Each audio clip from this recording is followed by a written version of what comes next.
أعوذ بالله من الشيطان الرجيم بسم الله الرحمن الرحيم. Bagaimana cara khusyuk dalam sholat?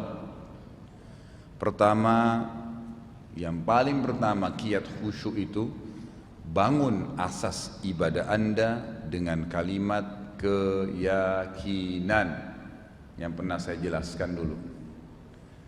Kalau Anda sholat yakin memang Allah itu ada, kalau saya sholat itu akan ada pahalanya, setiap gerakan, setiap bacaan, asasnya keyakinan, kita akan khusyuk. Orang kalau faham alhamdulillahirabbil alamin, masih hadir pikirannya, masih khusyuk, masih konsentrasi, dapat pahala. Ar-Rahmanir Rahim, masih khusyuk, dapat pahala. Malik Yaumiddin menghayal, ingat makanan, ingat kunci yang hilang, ingat janji, hilang pahalanya.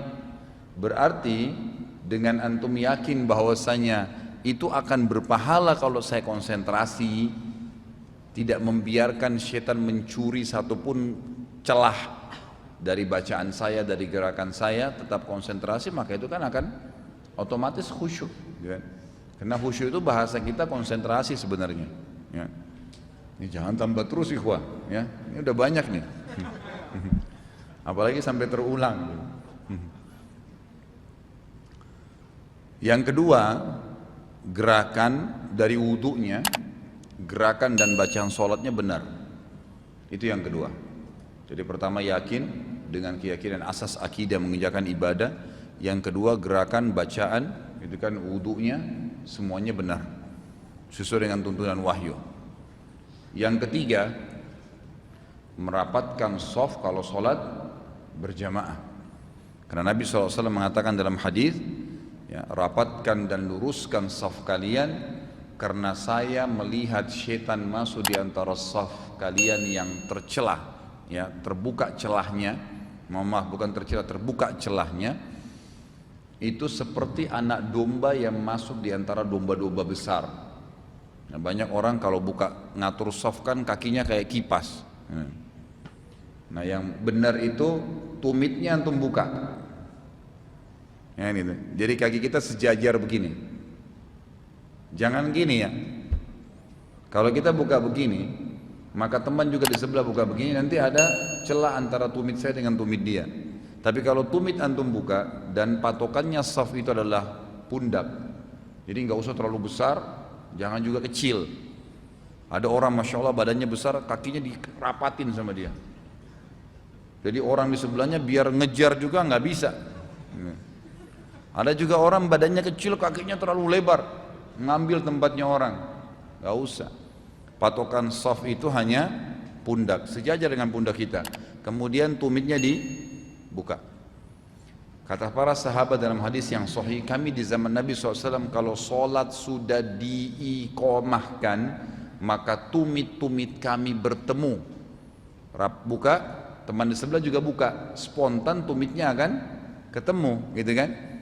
Maka membuat kedua betis kami bertemu dan membuat kedua pundak kami pun bertemu. Jadi nggak ada celah. Nah itu kalau kita membuat celah, syaitan masuk di antaranya dan pasti mengganggu konsentrasi, otomatis, gitu kan? Belum lagi memang ada celah-celah lain. Sama juga tidak, maksudnya celah lain ini Nabi SAW mengatakan celaan bagi orang yang tidak ngatur shaf, ya. Kalian harus meluruskan, merapatkan shaf kalian atau Allah akan, ya, memasukkan dalam hati kalian perselisihan di antara kalian, ribut nanti, gitu kan? Dari shaf sholat tuh.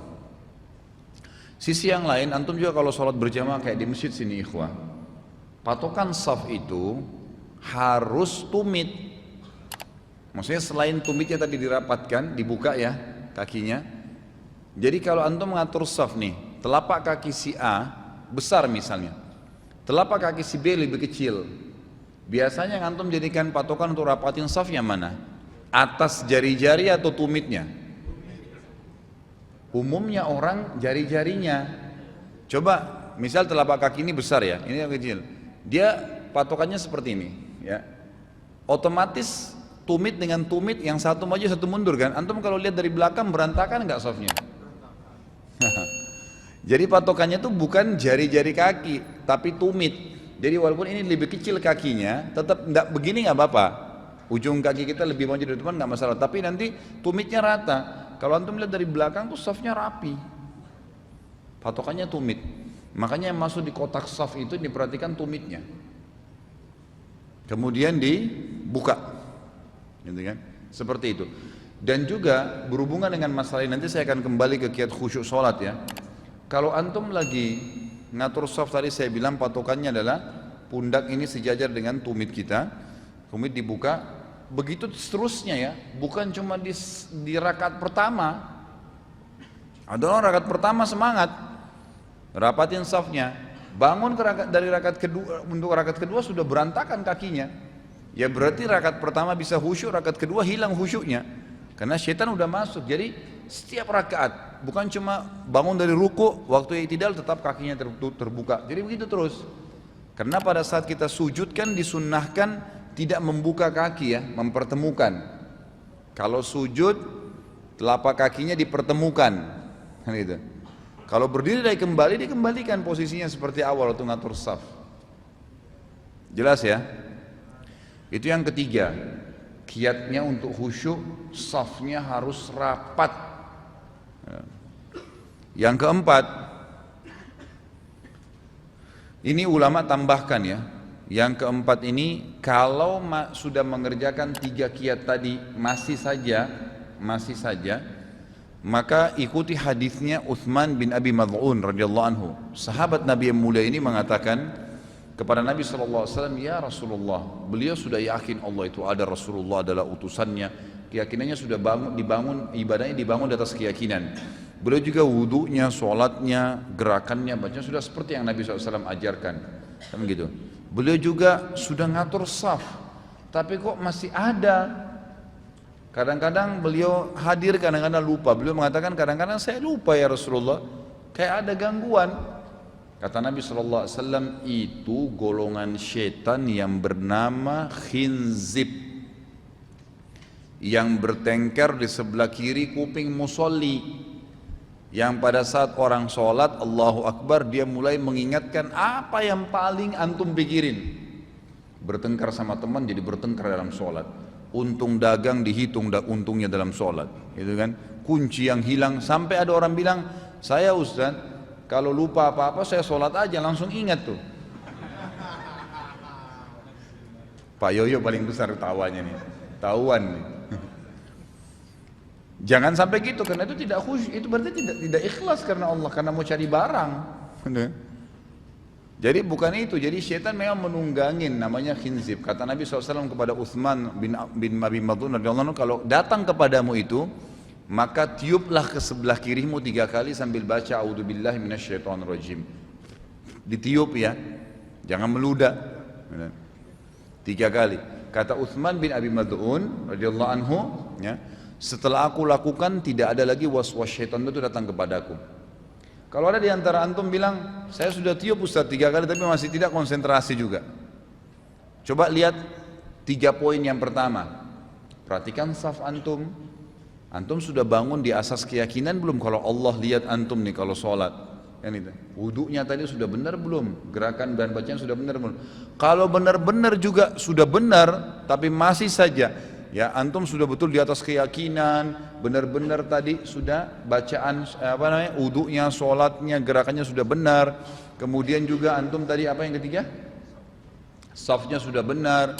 Antum juga masih rasa terganggu, lalu antum lakukan hadis Utsman bin Abi Mad'un radhiyallahu anhu tadi, meniupku seperti masih juga tidak, maka ini kiat yang terakhir, yang kelima. Kata ulama berarti dia masih punya dosa yang menghalangi kehusyuan antara dia dengan Allah. Perbanyak istighfar. Perbanyak istighfar, karena itu termasuk dosa bisa menghalangi kehusyuan. Allahu a'lam. Sedangkan kita mayoritas, sedangkan kita banyak.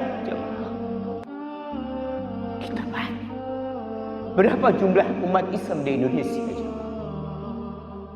Tapi apa yang bisa dilakukan umat Islam? Seharusnya mereka mewarnai negeri ini.